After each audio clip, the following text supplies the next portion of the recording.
अब वहां आश्रम की मर्यादा की जो ऋषि मुनि आते तो उनको सिखाया गया था श्रृंगी ऋषि को खड़े होकर के आदर करना, आसन देना, अर्घ देना, जो भी कंदमूल फल है वो पवाना, सम अवस्था के हैं तो गले लगाना ऋषियों की। और उसको स्पष्ट उस बूढ़ी वैश्या ने सिखा दिया था ऋषि के द्वारा दिए हुए ना आसन पे बैठना, क्योंकि भस्म हो जाओगी। वो सब सच्चे महापुरुष हैं, अगर उनके द्वारा दिया आसन तो तुम्हारे सारे के सारे सुकृत नष्ट हो जाएंगे, आयु नष्ट हो जाएगी।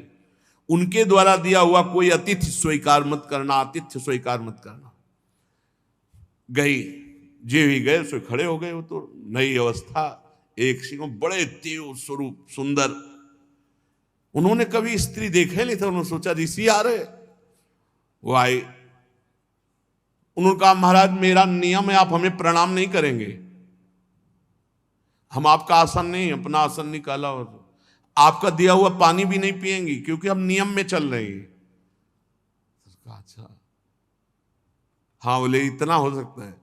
गले लग, जो ही गले लगे तो आज तक किसी ऋषि मुनि के गले लगने में ऐसा उनको अनुभव नहीं हुआ था। अरे कहां वो त्वचा, कहां गर्मी सर्दी सहने वाली त्वचा ऋषि मुनियों की। तो उनका ऋषि, आप किस देश के ऋषि जिनके केस लंबे लंबे, हमारे केस तो जटा पड़ गए। वो एकदम भोले, संसार को जानते नहीं थे। तो उनका हम थोड़ी दूर चलना पड़ता है, हमारा एक नगर है जिसमें हम जैसे बहुत से ऋषि मुनि हैं, तो उनका हम एक पेय बना के पीते हैं, इसलिए इतने सुंदर हैं। उनको पिलाओ,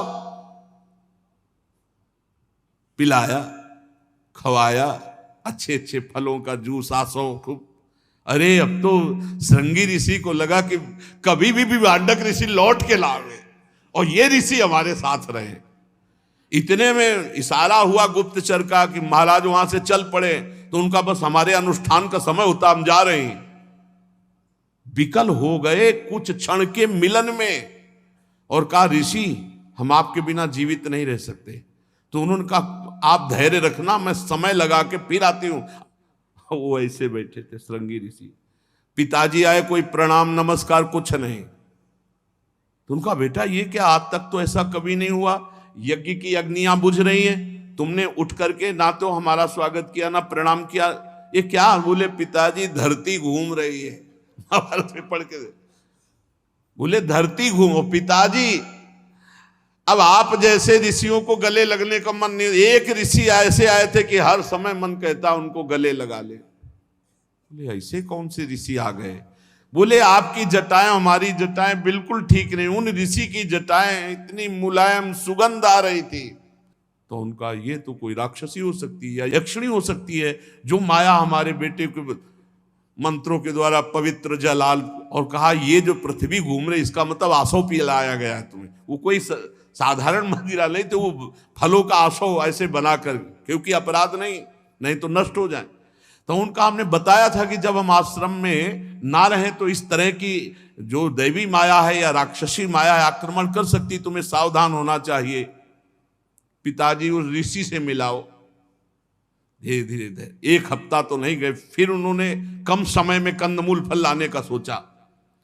गुप्तचरों ने कहा गए कंदमूल फल लेने, वही आए, जे भी देखा सो दौड़ पड़े। तो उनका देखो आज हमारे अनुष्ठान का समय बहुत कम है, हम यहां बैठकर बातचीत नहीं कर सकती, अगर आपको हमारे से तनिक भी प्रेम है तो आप हमारे साथ चलो। तो उनका हम कभी लौट के ले जाएंगे आश्रम में, आपके साथ चलेंगे। चल, जिन्होंने कभी स्त्री नहीं देख, पहुंचे तो नाव थी, एक योजन मतलब 4 कोस चारते 12 किलोमीटर की नाव, पूरा आश्रम। और देखा तो एक से एक सुंदरिया नौ युवती। बोले ये ऋषि यहाँ। बोले अब हमको अपने आश्रम कभी ले जाना, हमें जिंदगी भर आपके आश्रम में रहना है। नाव चल पड़ी, फिर ले गए और महलों में उनको फिर शांता जी के साथ पाणी ग्रहण हुआ सिंहासन पर। तो यहां कह रहे हैं कि जो मृगी से प्रकट हुए कभी देखा नहीं, इसलिए देहेन जीव भूतेन लोकालोक मनुब्रजन भुंजानेव कर्माणि करोत्य विरतम पुमान।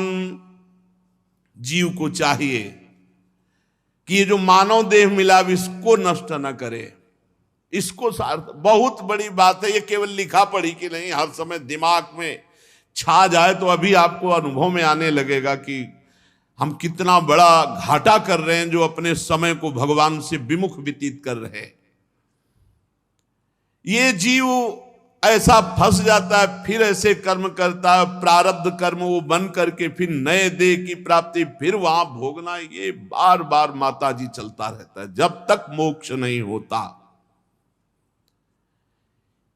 इसलिए चाहिए कि मानव शरीर से संत महापुरुषों का संग करके ऐसा ज्ञान प्राप्त कर ले, ऐसा भजन कर ले कि वो इसी जन्म में स्थूल सूक्ष्म कारण तीनों शरीरों से राग रहित होकर भगवत प्राप्त हो जाए।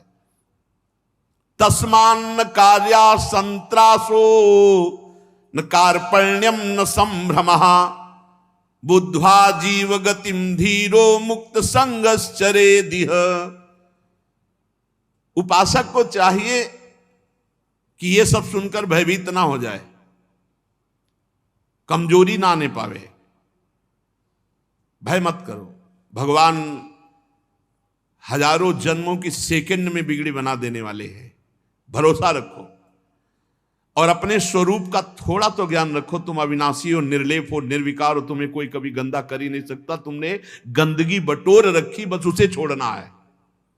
धैर्य पूर्वक नाम जप करते हुए निसंग भावना से इस माया चक्र को तोड़ना है, जन्म मरण के चक्र को। शरीर जिसने धरोहर की तरह रखा, कबीरदास जी महाराज कहे, चदरिया जैसी की तैसी धर दीनी, झीनी रे झीनी। प्रभु जैसा शरीर दिया था इसे अपवित्र नहीं किया, वैसे ही वापस कर रहे हैं। जैसी बुद्धि दी थी कभी से फंसने नहीं दिया, वैसे ही भीष्म जी कह रहे हैं प्रभु श्री कृष्ण से अंतिम समय, मेरी बुद्धि रूपी कुमारी कन्या का श्री कृष्ण वरण करो। आज तक बुद्धि ने किसी का वरण नहीं किया। इस शरीर को धरोहर की भांति रख करके जितने दिन जीना है खूब नाम जप करो, धर्म पूर्वक आचरण करो, दूसरों को सुख पहुंचाओ और वो सब भगवान को अर्पित कर दो, उसका फल हो जाएगा भगवत प्राप्ति। और जो पुरुष ऐसा नहीं करता, केवल घर में रहकर सकाम भाव से गृहस्थों के धर्म का पालन करता है, न नाम जप, न भजन, न कीर्तन, न कथा, न परोपकार, और बस वही काम भोग का अनुष्ठान, तरह तरह की कामनाओं से मोहित, भगवत धर्मों से विमुख, और बहुत बना तो श्राद्ध पितरों को पिंडदान, बस इसी में लगे रहते हैं। उनकी बुद्धि केवल उपासना कर सकती है तो पिंडदान, देवता, पितर इन्हीं को। और ये उपासना जब बहुत अच्छी हो जाए देवताओं की, पितरों की, श्राद्धों की, तो चंद लोक तक पहुंचाती है, कोई भगवत प्राप्ति नहीं। चंद लोक से पुण्य क्षीण होकर फिर यही मृत्यु लोक में आना पड़ता है। जिस समय प्रलयकालीन भीषण शेष जी के फणों से जहरीली आग निकलती है तो ब्रह्मलोक तक सब भस्म हो जाता है, औरों की तो बात क्या, ये चंद्रलोक आदि क्या। इसलिए विवेकी पुरुष को चाहिए, ये स्वधर्मान दुइहंती धीरा कामार्थ हेतवे निसंगा न्यस्त कर्माणः प्रशांताः शुद्ध चेतसः निवृत्ति धर्म निरता निर्ममा निरहंकृता स्वधर्माख्येन सत्वेन परिशुद्धेन चेतसा।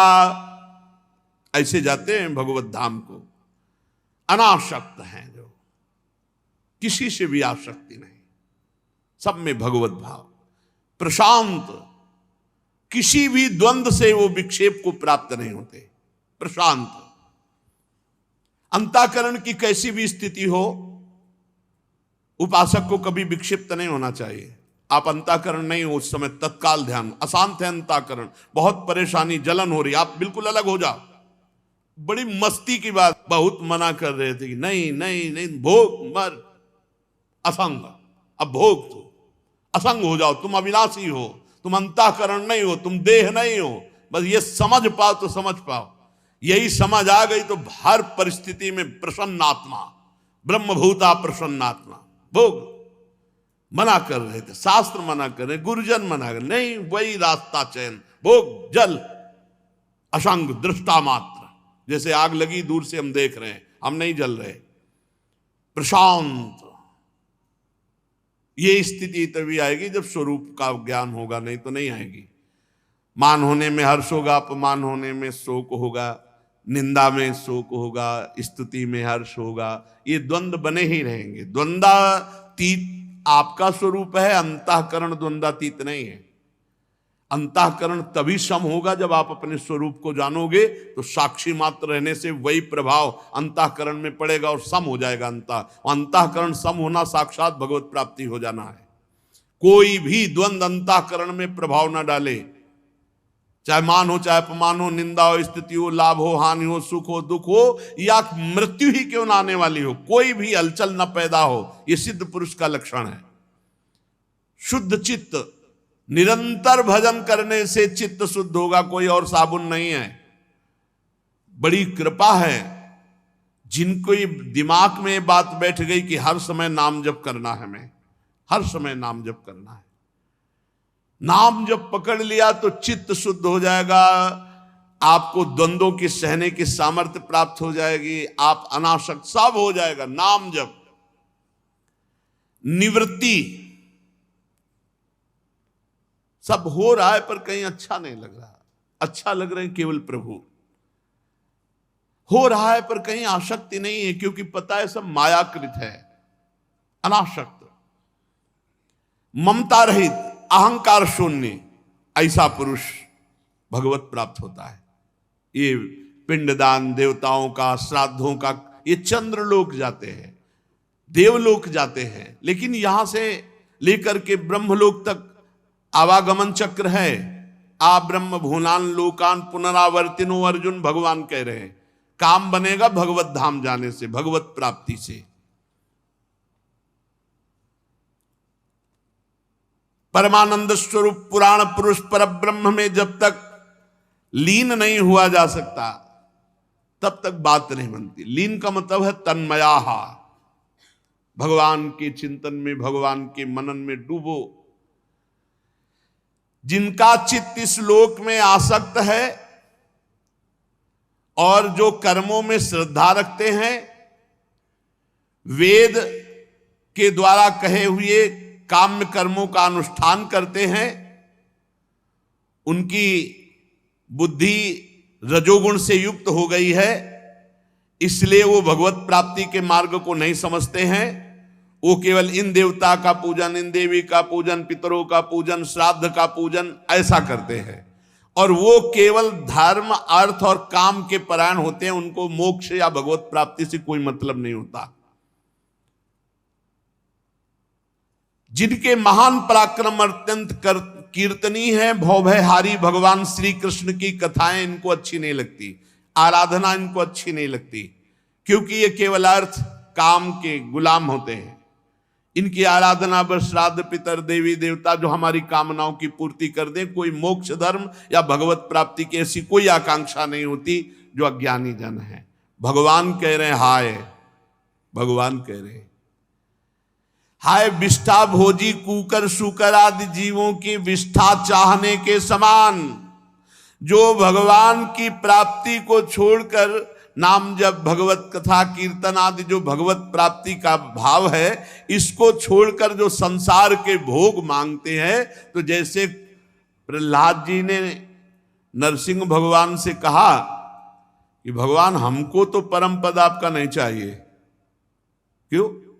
हमें आपकी लीला कथा सुनने को मिलती है, आपका नाम जपने का अभ्यास है, आपका चरणामृत पीते हैं, आपके आश्रित, मुझे आपका आशीष नहीं चाहिए, हमें आपका आशीर्वाद चाहिए इन भूले हुए जीवों के लिए, इनको भगवत प्राप्ति होनी चाहिए। हम तो आपकी लीला कथा चरणामृत के बल से माया पर विजय प्राप्त कर लेंगे। भगवान ने कहा लिवा लो जिनको, अभी हम बैठे सीधे वैकुंठ भेज देंगे। पूरे नगर में कोई भी वैकुंठ जाने के लिए तैयार नहीं हुआ। बूढ़े बूढ़े थे, उनको भी कहा कि भगवान नरसिंह भगवान कह रहे चलो वैकुंठ, अभी क्या है, अभी लड़का नादान है, पूरी संभाल नहीं पाएगा, भगवान से कह दो कुछ दिन का समय दें, तो फिर कोई तैयार नहीं हुआ। एक सूकरी मिली, सूकरी से कहा तेरा जीवन कितना घृणित है, चल बैकुंठ चल, भगवान संतों से सुना है। तो सूकरी ने कहा बैकुंठ में मिलता जो यहां खा रहे हैं? बोले नहीं। बोले भी नहीं जाना बैकुंठ। बोले हाय विष्ठा भोजी सूकर जैसे विष्ठा ही चाहता है, ऐसे जो मनुष्य जीवन प्राप्त करके भगवान का नाम जब, भगवान की कथा, भगवत सेवा, जो भगवत प्राप्ति का हेतु है, इनको छोड़कर, भगवत प्राप्ति की चाह छोड़कर जो भोगों को मांगता है, वो ऐसे ही है जैसे विष्ठा भोजी सूकर कुकर विष्ठा मांगे। गर्भाधान से लेकर अंत्येष्टि क्रिया तक सब संस्कारों को विधि पूर्वक करने वाले सकाम कर्मी सूर्य से दक्षिण की ओर पितृयान धूर्म मार्ग में प्रीतिश्वर आर्यमा के लोक में जाते हैं और फिर पुनः मृत्यु लोक में लौटते हैं। इनका कल्याण नहीं होता, ये भगवत प्राप्त नहीं होते। ध्यान दीजिए, जो गर्भाधान से लेकर अंत्येष्टि संस्कार तक बिल्कुल शास्त्र सम्मत होते हैं, वो केवल पितृयान में जाते हैं। भजन नहीं करोगे तो कोई दूसरी ऐसी साधना नहीं जो भगवत प्राप्ति करा दे। जैसे लोग बोलते हैं हम मर गए हैं, वो तो अंत्येष्टि क्रिया में, पिंडदान में सब करने से उनको भगवत प्राप्ति हो जाएगी। अरे जिंदा में कहा कि नहीं हो जाएगी। गर्भाधान से लेकर अंत्येष्टि क्रिया तक अगर भजन नहीं हुआ भगवान का, तो अन्य कोई साधन भगवत प्राप्ति नहीं कराएगा। हाँ, अब यह है कि उनके लिए भागवत अनुष्ठान करो, खूब नाम जप करो, उनको देओ तो उनका कल्याण हो जाए, भगवान की कृपा। पितृलोक में जाते हैं, अपने पितरों के साथ क्षुद्र भोग भोगते हैं, और जब पुण्य क्षीण होते हैं तो फिर आकर इसी मृत्यु लोक में गिरना पड़ता है। भगवान कह रहे हैं ततस्ते क्षीण सुकृता पुनर्लोकमिमं सति पतंति विवसा देवै सद्यो बिभ्रंसितोदयः। गिरना पड़ता है, इसी लोक में विवश होकर जन्म लेना पड़ता है। इसलिए माताजी परम कल्याण के लिए, परम मंगल के लिए, परम सुख के लिए एकमात्र श्री भगवान के चरणों का भजन। तुम श्री भगवान के गुणों का आश्रय लो, भक्ति के द्वारा मन वाणी शरीर से भजन करो। भगवान श्री कृष्ण के प्रति किया हुआ थोड़ा सा भक्ति योग भी संसार से वैराग्य और ब्रह्म साक्षात्कार रूप ज्ञान की प्राप्ति करा देता है। इसलिए भगवत स्वरूप जब तक सारा संसार नहीं दिखाई देता, तब तक सच्ची भक्ति का स्वरूप प्रकाशित नहीं हुआ। वासुदेवा सर्वम, सब मेरे प्रभु। खत्म खेल। सर्वत्र भगवान का दर्शन होने लगा तो जीते जी जीवन मुक्त हो गया। वही संग रहित समान रूप, दोष और गुणों से रहित, महिमा में आरूढ़, ब्रह्म साक्षात्कार किए हुए महापुरुष है, जिसको सर्वत्र भगवान की अनुभूति, सर्वत्र ज्ञान मात्रम परम ब्रह्म परमात्मेश्वर पुमान दृश्यादि भी पृथक भावैर भगवाने कईयते। दृश्य अलग अलग है लेकिन दृश्य में भगवान एक है सब जगह। ये जो जानता है वही ज्ञान मात्रम परम ब्रह्म परमात्मेश्वर पुमान। ब्रह्म एक है, ज्ञान स्वरूप है। बाह्य वृत्तियों वाली इंद्रियों के द्वारा भ्रांतिवश अनेक अनेक रूप, अनेक अनेक पदार्थ दिखाई देते हैं, लेकिन सब में परमात्मा एक है। माता जी, योगाभ्यास के द्वारा एकाग्र चित्त से, असंग बुद्धि से ऐसा दर्शन होता है, ऐसा अनुभव होता है। योगाभ्यास यही कि बार बार चित्तवृत्ति को हटाकर प्रभु में लगाना, एकाग्रता पूर्वक प्रभु का चिंतन करना, असंग, किसी से अपनापन न करना। माता जी, मैंने ब्रह्म साक्षात्कार का साधन रूप ज्ञान तुम्हें सुनाया। हे देवी, ज्ञान योग और मेरे योग, भक्ति योग, इन दोनों का फल एक ही भगवत प्राप्ति है। ज्ञान में आत्मस्वरूप का बोध होना, संसार से मुक्त हो जाना। भक्ति में भगवान का साक्षात दर्शन होना, संसार से मुक्त हो जाना, आत्मबोध हो जाना। मम दर्शन फल परम अनुपा, जीव पाओ निज सहज स्वरूपा। नाना प्रकार के कर्म कलाप करने वालों को क्या मिलना है। इसलिए उन हर कर्मों को भगवान को समर्पित करते हुए, नाम जप करते हुए कर्म करो। मान लो कोई भी कर्म शास्त्र विरुद्ध मत करो, नाम जप करते हुए सत्कर्म करो, उसे भी भगवान को समर्पित कर दो, बच जाओगे इस माया की पिटाई से। नहीं तो बार बार कौन कौन सी योनि में जन्मना मरना। माताजी, मैंने ये सब तुम्हें 4 प्रकार की भक्ति सुनाई, अष्टांग योग सुनाया, प्रकृति और पुरुष काल ये सब सुनाया। 4 प्रकार की भक्ति, सतोगुणी, रजोगुणी, तमोगुणी और गुणातीत। देहूती जी ने कहा, प्रभु ब्रह्मा जी आपके ही नाभि कमल से प्रकट हुए हैं, प्रलयकालीन जल में शयन करने वाले आपके पंचभूत इंद्रिय शब्दादि विषय मनोमय विग्रह जो सत्वादि गुणों के प्रवाह से युक्त सत्स्वरूप कार्यों कारण दोनों के बीज हैं, ये सब हमने सुना। निष्क्रिय सत्य संकल्प संपूर्ण जीवों की गति, ये सब सुना। बड़ी विचित्र बात है प्रभु, ये सारा प्रपंच आप में है, फिर भी आपको भूला हुआ है। कैसे नाथ आप परम स्वतंत्र आनंदमय हो कि माया में बालक रूप धारण करके अपने चरण का अंगूठा चूसते हुए अकेले वटवृक्ष के पत्ते पर शयन करते हो, और उन परमात्मा को मैंने अपने गर्भ में धारण किया। विभो, आप पापियों का दमन करने वाले हो, अपने आज्ञाकारी भक्तों का अभ्युदय एवं कल्याण करने के लिए स्वेच्छा से धारण करते हैं। जैसे आपके और अवतार हुए, ऐसे आपका एक कपिल अवतार हुआ। ये केवल योग मार्ग, भक्ति मार्ग, ज्ञान मार्ग दिखाने के लिए हुआ। भगवान, यन्नामधेय श्रवणानुकीर्तनात् यत्प्रवहणाद्यति स्मरणादपि क्वचित् स्वादोपि सद्यः सवनाय कल्पते कुतः पुनस्ते भगवन्नुदर्शनात्। अहो वत्स्वपचतो गरीयान् यज्जिह्वाग्रे वर्तते नाम तुभ्यं ते पुस्तपस्ते जुहुवु शश्नुरार्या ब्रह्मानो चूर्णाम गृणन्ति ये ते। भगवान, वो धन्य हो जाता है जिसे आपका नाम सुनने को मिल जाता है। नाम कीर्तन, भूला भटका माया में जो आसक्त चित्त है, अगर उसको भी नाम महिमा सुनने को मिल गई, नाम जपने लगा, नाम कीर्तन, तो कह रहे स्वादोपि सद्यः सवनाय कल्पते। कुत्ते का मांस खाने वाला चांडाल भी सोमयाजी ब्रह्म ऋषि के समान पूजनीय हो जाता है जो आपका नाम जपने लगता है, नाम कीर्तन करने लगता है। अहो वत्स्वपचतो गरीयान् यज्जिह्वाग्रे वर्तते नाम तुभ्यं ते पुस्तपस्ते जुहुवु शश्नुरार्या ब्रह्मानो चूर्णाम गृणन्ति ये ते।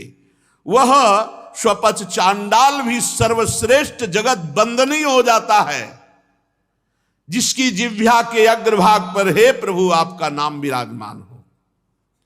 जो आपका नाम जप करता है उसने तपस्या कर लिया, सब यज्ञ कर लिए, सब तीर्थ अवगाहन कर लिया, सब सदाचार का पालन कर लिया, सब साधनाएं कर ली, सब वेदाध्ययन कर लिया, नाम जप के बराबर कुछ नहीं।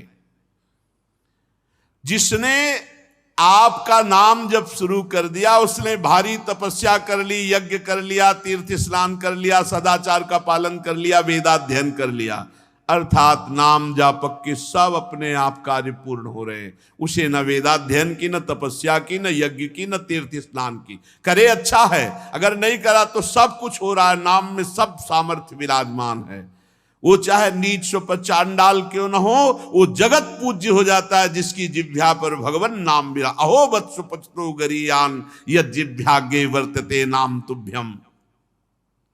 हे प्रभु, ऐसे जिनका नाम इतना मंगलमय, प्रभु मेरे सामने बैठे हैं, प्रभु आपका नाम, आपकी चर्चा सुन ले तो मान हो जाता, फिर आपका दर्शन, भगवन्नु दर्शनात् कुतः पुनस्ते। अब तो हमें कुछ करना बाकी थोड़ी प्रभु, आप हमारे सामने बैठे हो।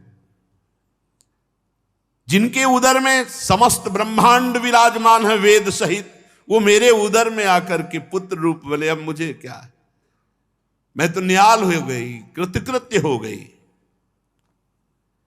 कपिल देव जी ने कहा, माता जी मैंने तुम्हें जो सुगम मार्ग बताया है, इसका अवलंबन करने से शीघ्र ही परम पद की प्राप्ति होती है, और तुम तो परम पद स्वरूप ही हो। तुम मेरे इस मत में विश्वास करो, ब्रह्मवादी लोगों ने इसका सेवन किया है, इसका अनुष्ठान करने से जन्म मरण रूपी चक्र का नाश हो जाता है, और जो मेरी बात नहीं मानेंगे तो मेरी प्रबल माया उन्हें ऐसे कर्म करवाएगी कि बार बार जन्म, बार बार मरण। ये न माम भवम याया मृत्यु मृच्छन्त्य तद्विदा। अगर मेरी बात नहीं मानेंगे तो ये माया बला तुमसे ऐसे कर्म करवाएगी कि दुर्गति हो जाएगी। ऐसा ज्ञान उपदेश किया और अपनी माता को प्रणाम किया और कहा, मां मेरा कार्य पूर्ण हो गया। पिता सन्यास लेकर भगवत स्वरूप हो गए, आपको उपदेश दे दिया, अब मैं चला। माता को प्रणाम करके और भगवान कपिल देव जी वहां से असंग भावना से चल दिए। देहूति जी भी सरस्वती के मुकुट सदस्य अपने आश्रम में अपने पुत्र के उपदेश किए हुए योग साधना के द्वारा समाधि में स्थित हो गई।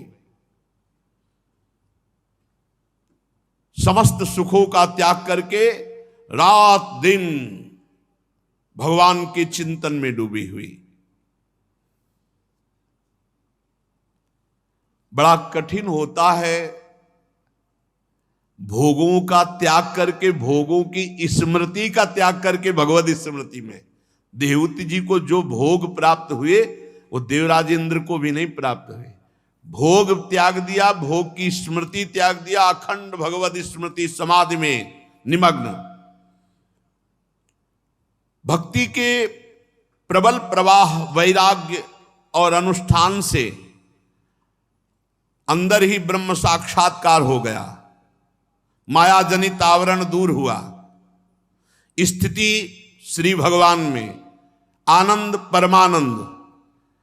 अब निरंतर समाधि की स्थिति में संसार का सत्यत्व भाव भी गया और शरीर भी स्वप्न की तरह भासने लगा। ना कोई मानसिक क्लेश, ना कोई शारीरिक क्लेश, बाल बिखरे हुए स्थिति समाधि में। अब केवल शरीर प्रारब्ध का पोषण हो रहा है शरीर के द्वारा। जैसा प्रारब्ध है वैसा शरीर का पोषण, शरीर से बिल्कुल निरपेक्ष। और उन्होंने सदा सदा के लिए श्री भगवान को देहूति जी ने प्राप्त कर लिया। जिस स्थान पर देहूति जी को ब्रह्मबोध हुआ, सिद्धावस्था प्राप्त हुई, उसे सिद्ध पद नाम से कहा गया है। देहूति जी का शरीर एक नदी के रूप में परिणित हो गया, जो सिद्धगण से सेवित सब प्रकार की सिद्धि देने वाली है। जल रूप होकर के प्रवाहित हो गया देहूति जी का शरीर, और वो ब्रह्म में लीन हो गई। महायोगी भगवान कपिल देव जी ईशान कोण में ही वहां ध्यानस्थ होकर देखा, माता परम पद में, पिता परम पद में, तो आप भी समाधि में। स्वयं समुद्र ने कपिल भगवान का पूजन किया और तीनों लोकों की शांति के लिए भगवान कपिल देव जी योग मार्ग का आश्रय लेकर समुद्र में समाधिस्थ हो गए। सिद्ध चारण गंधर्व मुनि अप्सरागण उनकी स्तुति करते हैं। सांख्याचार्यगण भी सब प्रकार से कपिल भगवान का स्तवन करते हैं। निष्पाप विदुर जी, तुम्हारे पूछने से मैंने ये भगवान कपिल और देवहूति जी का परम पवित्र संवाद सुनाया। यह कपिल देव जी का मत अध्यात्म युग का गूढ़ रहस्य है। जो पुरुष श्रद्धा पूर्वक इस कथा को सुनेगा वो भगवान की विशुद्ध भक्ति से युक्त होकर अंत में भगवान के परम पद को प्राप्त होगा। जो श्रद्धा पूर्वक इस संपूर्ण प्रसंग कपिलोपाख्यान को सुनेगा वो भगवान की भक्ति से युक्त होकर इसी जन्म में भगवत प्राप्ति करेगा। श्री मैत्रेय जी स्वयंभू मनु की महारानी शतरूपा से प्रिव्रत और उत्तानपाद ये दो पुत्र हुए थे। 3 कन्याएं आकुति, देहूति, प्रसूति। तो देहूति जी का आप चरित्र सुने पूरा। आकुति का यद्यपि उसके भाई थे तो भी महारानी शतरूपा की अनुमति से उन्होंने रुचि प्रजापति के साथ पुत्रिका धर्म के साथ विवाह किया। पुत्रिका धर्म के अनुसार किए जाने वाले विवाह में शर्त होती कि कन्या के जो पहला पुत्र होगा उसे कन्या के पिता स्वीकार करेंगे। प्रजापति रुचि भगवान के अनन्य चिंतन के कारण ब्रह्म तेज से संपन्न महापुरुष थे। उन्होंने आकुति के गर्भ से पुरुष और स्त्री का एक जोड़ा उत्पन्न किया। उनमें जो पुरुष था वो साक्षात यज्ञ स्वरूपधारी भगवान श्री हरि, और जो स्त्री थी वो भगवान से कभी अलग न रहने वाले लक्ष्मी जी के अंश स्वरूपा दक्षिणा। यज्ञ और दक्षिणा का प्रादुर्भाव हुआ। मनु जी अपनी पुत्री आकुति के उस परम तेजस्वी पुत्र यज्ञ और दक्षिणा को पास रख लिया। रुचि प्रजापति ने जब दक्षिणा विवाह के योग्य हुई तो उसने भगवान को ही पति रूप में प्राप्त करने की इच्छा की। तब भगवान यज्ञ पुरुष ने दक्षिणा से विवाह किया। इसलिए यज्ञ तभी पूरी मानी जाती जब दक्षिणा हो, दक्षिणा दी जाए। इससे दक्षिणा को बड़ा संतोष हुआ। भगवान प्रसन्न होकर उससे 12 पुत्र उत्पन्न किए। तोष, प्रतोष, संतोष, भद्र, शांति, इडस्पति, इद्म, कवि, विभु, स्वर्ण, सुदेव, रोचन। ये ही स्वयंभू मनवंतर में तुषित नाम के देवता हुए। उस मनवंतर में मरीचि आदि सप्तऋषि थे। भगवान यज्ञ ही देवताओं के अधीश्वर इंद्र थे। महान प्रभावशाली प्रिव्रत एवं उत्तानपाद मनुपुत्र थे। वह मनवंतर उन्हीं दोनों के बेटों, पोतों और दौहित्रों के वंश से छा गया। प्यारे विदुर जी, मनु जी ने अपनी दूसरी कन्या जो देहूति जी वो करदम जी से ब्याही, उनके संबंध में पूरा प्रसंग आप सुन चुके हैं। अब मनु जी ने अपनी तीसरी कन्या प्रसूति का विवाह ब्रह्मा जी के पुत्र दक्ष प्रजापति से किया और उनकी विशाल परंपरा से त्रिलोकी भर गई। करदम जी की देहूति जी से 9 कन्याएं हुई थी जो 9 ब्रह्म ऋषियों को ब्याही गई। उनका पहले वर्णन कर चुके हैं। इनकी जो वंश परंपरा सुनता है उसके सारे पाप नष्ट हो जाते हैं, भगवान में रति होती है। मरीचि ऋषि की पत्नी करदम जी की बेटी कला से कश्यप और पूर्णिमा नाम के 2 पुत्र हुए जिनके वंश से ये सारा जगत भरा है। पूर्णिमा के विरज और विश्वक नाम के 2 पुत्र हुए और देवकुल्या नाम की एक कन्या हुई।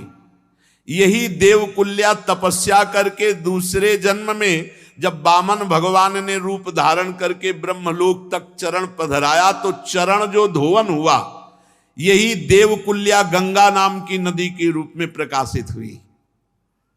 ये पूर्व जन्म में गंगा जी थी देवकुल्या, और ये खूब तपस्या भजन करके भगवान के चरण धोवन से प्रकट हुई अगले जन्म में, जिनका नाम गंगा पड़ा। अलकनंदा, मंदाकिनी, भागीरथी 3 के रूप में प्रकाशित हुई। अत्रि जी की पत्नी अनुसुईया जी थी, बड़ी पतिव्रता थी। इनके 3 पुत्र हुए, श्री हरि, दत्तात्रेय जी, महादेव, दुर्वासा जी, ब्रह्मा जी, चंद्रमा मुनि। ये भगवान श्री हरि और शंकर जी और ब्रह्मा जी के अंश से उत्पन्न हुए। विदुर जी ने पूछा कि ऐसा क्या कि अत्रि मुनि के यहाँ ये महान तीनों भगवान अपने अपने अंश से प्रकट हो गए। श्री मैत्रेय जी ने कहा, जब ब्रह्मज्ञानियों में सर्वश्रेष्ठ महर्षि अत्रि जी को सृष्टि रचने के लिए आज्ञा दी, तब वो अपनी सहधर्मिणी अनसुईया जी के साथ ऋक्ष नामक कुल पर्वत पर भारी तपस्या की। पहले ब्रह्म ऋषि जन सब ब्रह्मचर्य रहकर तप परायण होकर फिर संतान उत्पन्न करते थे। पलाश अशोक आदि का वृक्षों का वन था। निर्विंध्या नाम की नदी कल कल ध्वनि गूंजती थी। प्राणायाम के द्वारा 100 वर्ष तक प्राणवायु को 100 वर्ष तक केवल संशोधन करके 100 वर्ष तक तपस्या की। कोई जल नहीं, कोई फल नहीं, कुछ खाना पीना। यहां 100 वर्ष तो क्या 100 मिनट रहना मुश्किल है। कलयुग का ऐसा प्रभाव है कि मन चंचल ही बना रहता है। चित्त को 100 वर्ष तक केवल वायु प्राणवायु संशोधन, बाद सर्दी गर्मी प्रकृति के पूरे, और एक पैर केवल खड़े होकर, और मन ही मन प्रार्थना करते कि जो कोई संपूर्ण जगत का ईश्वर है, मैं उनकी शरण में हूं और वो मुझे अपने समान संतान प्रदान करे। ऐसा तप्यमानम त्रिभुवनम प्राणायामैद शाग्निना निर्गतेन मुनेर मूर्धनः समीक्ष प्रभवस्त्रयः। अब ऐसी प्राणवायु का संशोधन करके तपस्या की कि अत्रि मुनि के तेज से तीनों लोक कांप उठे ताप से। भगवान ब्रह्मा विष्णु और महादेव तीनों जगतपति उनके आश्रम पर आए। तीनों एक साथ प्रकट हो गए। अत्रि मुनि का अंतःकरण प्रकाशित हो गया। एक पैर के बल खड़े होकर 100 वर्ष तक प्राणवायु संशोधन कर देवादिदेव भगवान 3 रूपों में हरि महादेव ब्रह्मा जी साष्टांग दंडवत किया। देखा कि हंस पर हरि जो ब्रह्मा रूप में, गरुण पर वही हरि और बैल पर वही हरि महादेव जी के रूप में एक परमात्मा का चिंतन किया, जो कोई संपूर्ण जगत का ईश्वर हो। तो यह अनुभव कराया कि हरि ही ब्रह्मा, हरि ही महादेव, हरि ही हरि। एक का स्मरण किया, 3 रूपों में आए। एक के हाथ में सुदर्शन चक्र है, तो एक के हाथ में त्रिशूल है, तो एक के हाथ में कमंडल है। तीनों कृपा की वर्षा कर रहे हैं। यहां और बीच में संतों से सुना है कि जब इनका तप अत्रि जी का, इस कोटि का तो अनुसुईया जी का पातिव्रत पूरा त्रिभुवन कंपायमान हो गया। तो एक दिन नारद जी ने लक्ष्मी जी और रुद्राणी और ब्रह्माणी से अलग अलग मिले और कहा, आपका पातिव्रत धर्म जो है लघु होने जा रहा है। इतना श्रेष्ठ अनुसुईया जी का पातिव्रत धर्म है। वैसे स्वाभाविक आप तीनों पतिव्रता हैं, पर आपसे बढ़कर अनुसुईया जी का ऐसा कैसे हो सकता है? उनका परीक्षा ले लो। नारद जी, जब कोई लीला होनी होती भगवान की, तो लीला मन है नारद जी भगवान के। अब तीनों देवियों ने अपने अपने प्रीतम से प्रार्थना की कि अनुसुईया जी की परीक्षा लेंगे। वह देखो समस्या में फंस जाओगी। वो शांति से अपने भजन साधन में लगे, काहे को उनको। पर माता जी ने हट कर लिया कि नहीं, आपको जाने। तो प्रभु ने कहा, फिर संभालना, तुम्हें जा रहे। तीनों भगवत स्वरूप ढककर संत वेश में गए। ये हमने संतों से चरित्र सुना शास्त्र में। जो अभी यहां तीनों के प्रकट होने का वो इस रूप से है कि अत्रि जी ने एक मंत्र का अनुष्ठान किया कि जो कोई संपूर्ण जगत का ईश्वर है, मैं उसकी शरण में हूं, वो अपने समान संतान प्रदान करे। तो अतिथि सत्कार बहुत आवश्यक है। सदगुरुदेव भगवान ने कहा कि जो विरक्त फुटपाथ में सोता है, मांग के खाता है, उसका कोई अधिकार नहीं।